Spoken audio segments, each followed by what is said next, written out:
On May the 5th, we're going to have the opportunity to vote in a referendum on whether we should adopt the alternative vote, otherwise known as AV, in parliamentary elections and scrap the existing first-past-the-post method.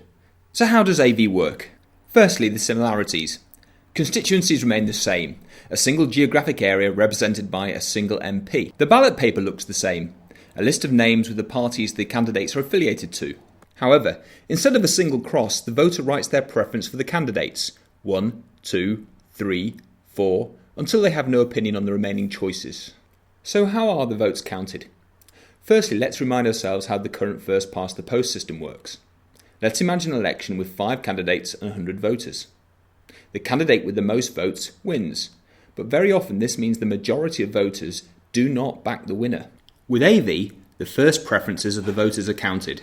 If one candidate has 50% or more, they have won. However, if no candidate achieves this target, then the candidate with least first preferences is eliminated, and the second preferences of those who voted for him, if they had second preferences, are transferred to the others. The process continues until a candidate achieves the 50% target. So why should you vote for AV? Firstly, MPs will really need your support. In last year's election, barely 1 in 3 MPs were elected with majority support. With first past the post, MPs can win with support from a few. One MP got to Parliament with only 29%.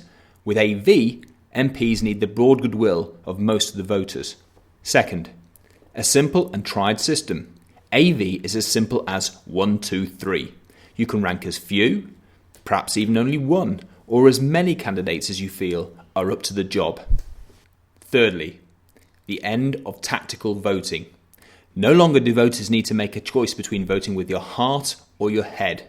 Your number one vote can be your true number one. Fourthly, shutting down extremism. With first past the post, it's possible to win with a small minority of the overall vote. That's how parties like the BNP won seats in local councils. AV requires the goodwill of the majority. And finally, a real choice. Most voters have mixed feelings of partial support and opposition for most candidates. AV gives voters the chance to reflect this and will enable politicians to have a clearer view of the nation's wishes. So, on May the 5th, vote yes to AV and fairer votes.